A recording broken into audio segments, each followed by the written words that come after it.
Praise the Lord. இயேசுவின் நாமத்தில் உங்களுக்கு அன்பின் வாழ்த்துக்கள். நல்லா இருக்கீங்களா? இந்த நாளிலும் கூட ரொம்ப அழகான ஒரு வசனம். ஏன் அப்படின்னா, கர்த்தர் நமக்கு சொல்லியிருக்கிறாரு, ஏசாயா 43:1 இந்த மாசம், பயப்படாதே நான் உன்னை மீட்டுக் கொண்டேன். அப்போ இந்த பைபிள்ல நிறைய பரிசுத்தவான்களை கர்த்தர் மீட்டுக் கொண்டு இருக்கிறார். எந்த சூழ்நிலையில எப்படிப்பட்டவரை மீட்டுக் கொண்டார், அதான் பார்த்துட்டு இருக்கிறோம். இன்னைக்கு மூணாவதா யாரை பார்க்க போறோம் அப்படின்னா, வேற யாரும் இல்ல, 3 வாலிபர்கள். யார் அப்படின்னா, சாத்ராக், மேஷாக், ஆபேத்நேகோ. பாருங்க, தானியேல் எழுதின புஸ்தகம் 3ஆம் அதிகாரம் 17ஆம் வசனத்தை பைபிள்ல வாசிக்கிற, நல்லா கவனிச்சு பாருங்க. நாங்கள் ஆராதிக்கிற எங்கள் தேவன் எங்களை தப்புவிக்க வல்லவராய் இருக்கிறார். அவர் எரிகிற அக்கினி சூளைக்கும் ராஜாவாகிய உம்முடைய கைக்கும் நீங்களாக்கி விடுவிப்பார். அருமையான ஒரு வசனம் இல்லையா? அந்த வாலிப பசங்களுடைய இருதயத்துல இருந்த நம்பிக்கையை பாத்தீங்களா? விசுவாசத்தை பாத்தீங்களா? எவ்வளவு அழகா இருந்தது. கர்த்தர் என்னை மீட்டுக் கொள்ளுவார், என்னை ஒருபோதும் என்னை கைவிட மாட்டார். எந்த காரியத்துல இருந்து? எரிகிற சூளைக்குள்ள போட்டாங்க.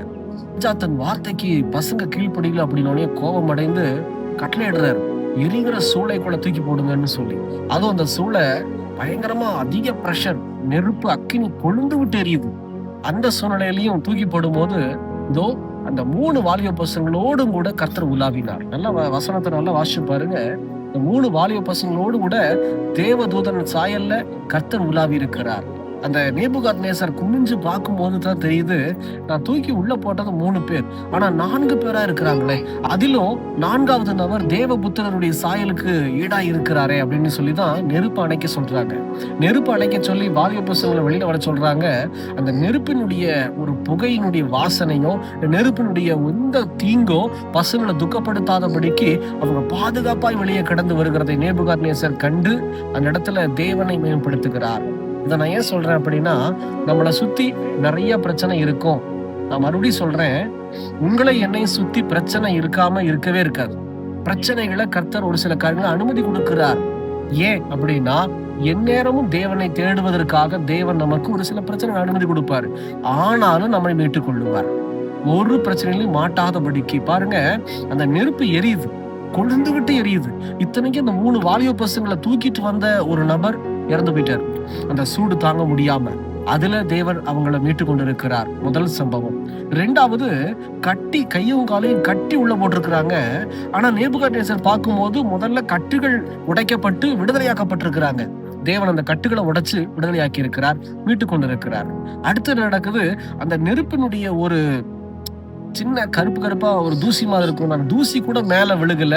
2வது, அவங்க உடையில அவங்க மேல அந்த நாற்றம் கூட இல்லாதபடிக்கு தேவன் அந்த பசங்களை மீட்டு கொண்டு இருக்கிறார். இது எதனால அப்படின்னா, பசங்களுக்குள்ள அவ்வளவு நம்பிக்கை ஆண்டவர் மேல. இன்னைக்கு உங்க நம்பிக்கை யார் மேல இருக்குது? இயேசு கிறிஸ்துவின் நாமத்தின் மீது இருக்கா? இயேசு கிறிஸ்துவின் மீது இருக்குதா? இல்ல வசனத்தின் மீது இருக்கா?